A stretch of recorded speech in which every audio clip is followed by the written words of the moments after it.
Hello everyone, welcome back to my channel and I hope that you all are doing very well। तो आज की इस video में हम पार्ट 3 डिस्कस करने वाले हैं of unit 1 that is ghosts written by Henrik Ibsen. तो इस वीडियो में हम पार्ट 3 को डिस्कस करेंगे, यानी आधी कहानी हम पहले ही डिस्कस कर चुके हैं पार्ट 1 और पार्ट 2 में, और इसमें हम आगे की कहानी को डिस्कस करने वाले हैं। तो अगर आपने अभी तक पार्ट 1 और पार्ट 2 नहीं देखा है तो आपको इस वीडियो के डिस्क्रिप्शन बॉक्स में पार्ट 1 और पार्ट 2 के लिंक मिल जाएंगे, आप वहां से देख सकते हैं। अब हम फाइनली शुरू करते हैं आगे की कहानी। He feels depressed. He looks upon Regina the beautiful strong girl as his life's meet. तो अब ये ही कौन है? ये है ऑसवाल्ड। ठीक है, ये बहुत ही ज़्यादा डिप्रेस्ड फील करता है। तो इसमें देखो, हमें एक चीज़ जाननी ज़रूरी है कि जो ऑसवाल्ड है इसको पेंटिंग करना बहुत ज़्यादा पसंद है। तो जब ये पेरिस में था तब ये पेंटिंग किया करता था और बहुत खुश रहता था, और अब ये नॉर्वे आ चुका है तो यहाँ पे बहुत ज़्यादा खुश नहीं है ये, क्योंकि यहाँ पे ये पेंटिंग नहीं कर सकता और यहाँ पे धूप भी कम होती है। तो इसीलिए मौसम की वजह से भी ये सैड सैड सा फील करता है। तो इसकी नज़र जाती है रजाइना पे, जो कि काम कर रही होती है। ऑसवर्ल्ड जो है उसको पसंद करने लगा है और उसको किस नज़रिए से देखता है, अपनी जो जीवन साथी है उस नज़रिए से अब उसको देखता है रजाइना को। And Manders comes in and is told by Oswald that Regina is going away with him as his wife. तो तभी मैंडर्स जो है वो अंदर आते हैं और जो ऑसवर्ल्ड है उनको कहता है कि रजाइना जो है ये मेरे साथ अब जाने वाली है, मेरी वाइफ बन के, यानी he is planning to get married to her. But before anything comes out by way of explanation, a flame burst out at the orphanage। पर यहाँ पे कोई किसी भी बात को एक्सप्लेन करे, उसको अच्छे से समझाए, उससे पहले क्या हो जाता है, जो ऑर्फनेज है, जो अनाथ आश्रम है, जो उसके पिता के नाम पर बनवाया जा रहा है उनके याद में, उसमें आग लग जाती है अचानक से। ठीक है, and the orphanage burns down to cinders and Engstrand puts the blame squarely on Manders। He wants to have him under his thumb and he fabricates a tale that Manders had carried a candle inside and threw it carelessly without properly sniffing it out। तो देखो अब यहाँ पे क्या होता है, जब orphanage में आग लग जाती है और जब वो बिल्कुल राख सा हो जाता है, भस्म हो जाता है, मतलब आग में जल के, तो यहाँ पे एन स्ट्रैंग जो है, यानी ये जो जेकब एन स्ट्रैंग है, जो कारपेंटर है, वो चालाकी से सारे इल्ज़ाम मैंडर्स के ऊपर लगा देते हैं। और वो चाहता है, क्योंकि देखो एक तरीके से वो उसके ऊपर इल्ज़ाम लगाते हैं क्योंकि वो सोच रहा है कि वो किसी भी तरीके से उसको अपने कंट्रोल में कर ले। ये जो है ये एक फ्रेजल वर्ब है, अंडर समवन्स थंब, यानी किसी को भी अपने कंट्रोल में करना। तो अब यहाँ पे इसने देखो फंसा दिया है मैंडर्स को, और रीज़न भी दे रहा है कि इस तरीके से इन्होंने ऐसे किया, ये मोमबत्ती जला के आ गए बिना सूंघे, उन्होंने ठीक से बुझाया नहीं और मोमबत्ती जो है वो बूझी नहीं, तो उन्होंने ऐसे ही रख दिया और ऐसे ही आग लग गई पूरे ऑर्फनेज में। तो जो एंगस्ट्रैंड है वो पूरा रीज़न दे रहे हैं, पूरा प्रूफ दे रहे हैं कि उन्होंने ऐसे ऐसे किया होगा, तो इसीलिए वहाँ पे आग लग गई होगी, क्योंकि वो उसको अपने कंट्रोल में लेना चाह रहे हैं, उसको ब्लेम कर रहे हैं। तो यहाँ पे मैंडर्स जो हैं ये भी इस चीज़ को एक्सेप्ट करने के लिए रेडी हो जाते हैं कि उनकी ही वजह से आग लगी है।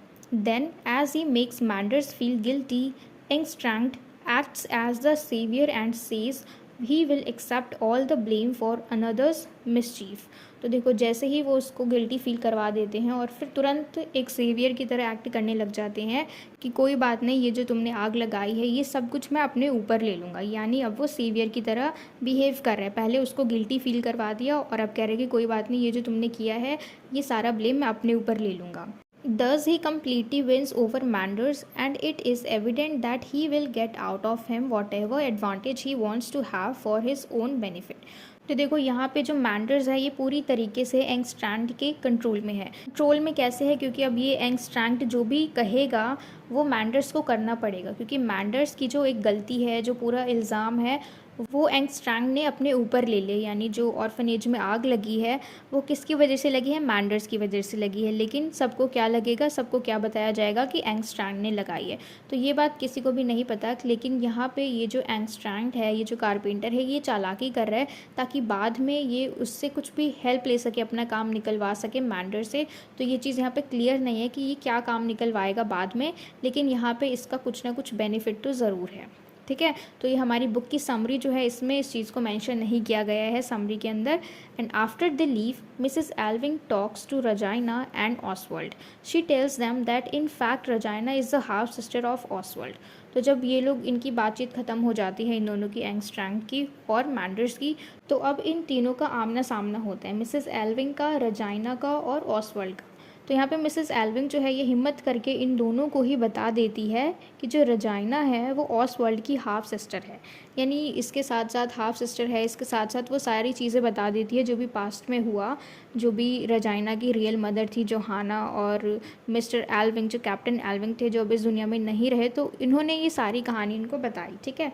And Regina reacts in a manner perhaps right in a way. She refuses to stay on with Elvings. She would rather go out and taste the joy of life. She blames Mrs. Elving for not bringing her up like a gentleman's daughter.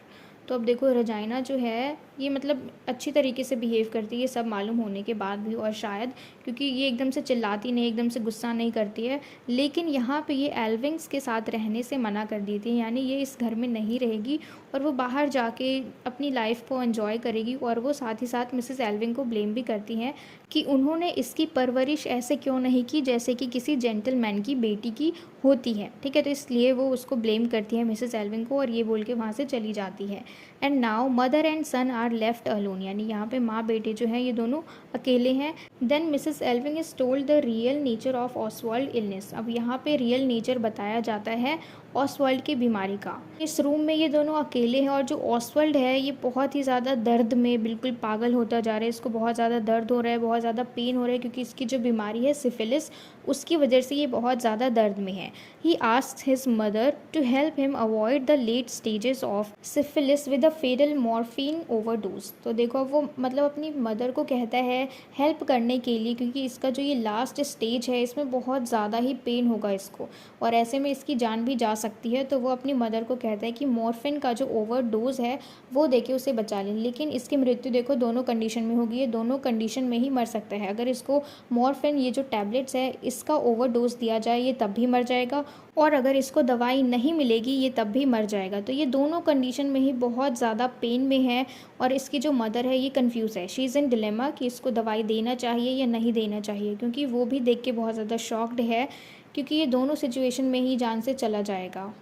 तो ये जो play है ये and he इसी तरीके से होता है कि ये दोनों माँ बेटे अकेले रहते हैं और ये बहुत ज़्यादा पेन में है, और इसी के साथ हमारा ये जो प्ले है ये ख़त्म हो जाता है, ठीक है। तो इस वीडियो में इतना ही, और मुझे पूरी उम्मीद है कि आपको सब कुछ क्लियर हो गया हो। तो ये जो प्ले है इसके बेसिकली 3 पार्ट्स हैं, और अभी आप 3rd पार्ट देख रहे हैं। इससे पहले हम 2 पार्ट कर चुके हैं, और उनमें हमने अच्छी तरीके से introduction to the author, theme, character sketch और समरी को डिस्कस किया है, ठीक है। तो अभी तक तो हमने समरी को अच्छी तरीके से लाइन बाय लाइन समझा है, इसके एक्सप्लेनेशन को देखा है, और मुझे पूरी उम्मीद है कि आपको ये पूरा प्ले अच्छे से समझ में आ गया हो।